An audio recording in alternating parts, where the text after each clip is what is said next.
Welcome to the Mecca Library podcast. Here, we turn books into tools for personal and professional growth. But today, we are not opening a book. We are opening a memory. A throwback to the days of childhood mischief, street corner games, and the kind of discipline that only a Ghanaian mother can give. It's a trip down memory lane, full of humor, lessons, and love. Let's go back together.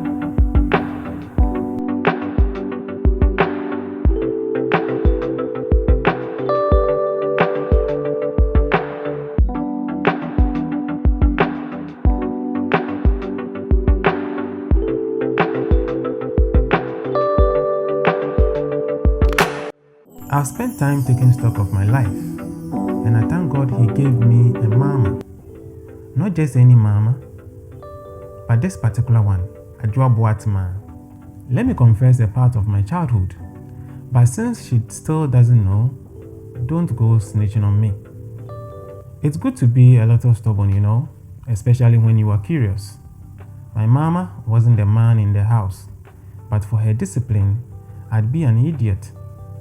Because the things I wanted to do, only God knows. An Afo is an interesting place to be, but not a place to grow up from.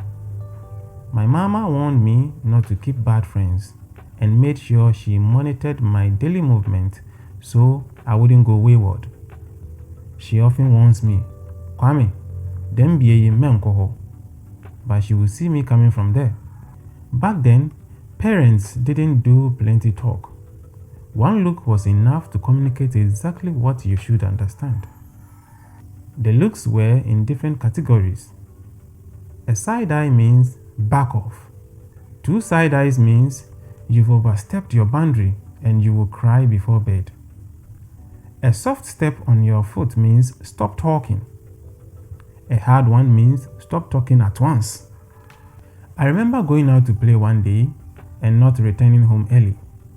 So I was like a lizard, and I'm in an ambahu. I knew for sure I would receive beatings, but luckily, a certain old woman who liked me was around. So the moment I saw her, I quickly entered the house, because when the beating starts, she would come to my aid and reduce the intensity. I'd even share some crocodile tears just to make my mom feel satisfied disciplining me. And that wasn't even the first time I played truant and received beatings. It happened several times. So yes, it was confirmed I was stubborn. But I knew the playbook. Go home at a time when old folks are around, so that when the beating starts, they will step in. But this day, when I entered the house, something was different. My mom didn't pounce on me like she usually does. She was calm, pretending not to have seen me at all. The old folks asked where I'd been. I just smiled and looked at my mom. She was busily driving her Eto, still not paying attention to me but chatting with the woman. So I sat on the bamba, not knowing what to do. I wasn't comfortable either. Ideally, if she wasn't going to beat me, at least she was supposed to yell at me. But something was off. There were 2 ways I check if beatings are coming or not. 1, if I get close and she tries to grab me, that's a sign I will receive beatings. And 2, if she sends me outside to buy something, that's a sign we are good. She told me to pick some coins and go buy tomatoes and moko. That was my signal. We are good. I returned. The women were still there. My mom sent me to get the yaba and tapoli. I gladly did. It looks like I've been spared today. But deep down, I wasn't at peace. Then she told me to put water on the fire to heat up and go bath. I said in my head, what a loving mother. I picked the 34-inch bucket, fetched water, and placed it on the coal pot.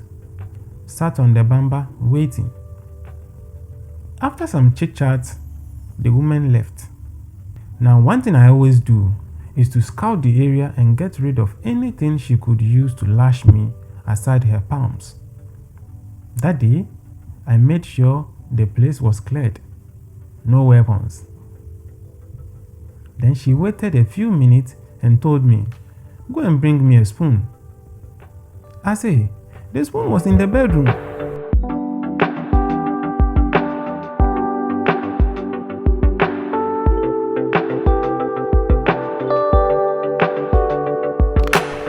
The bedroom was a one-room house, partitioned with a thick curtain.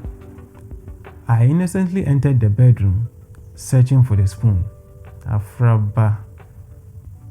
Then I heard the main door close. Bam! That wasn't even the scary part. I could hear the clatter of the keys locking the door. Claw. Who is locking the door at this time? I imagined.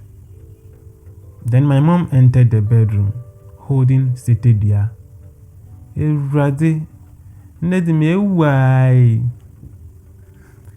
Have you ever seen a terrified person?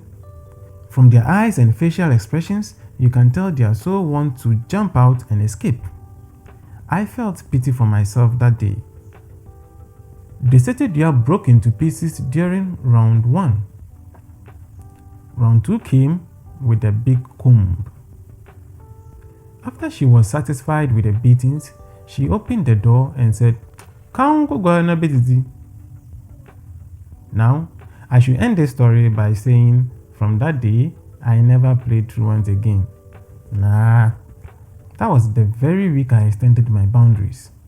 I went to an alpha, played kasa, hired a bike, played with those kids, and walked all the way back home.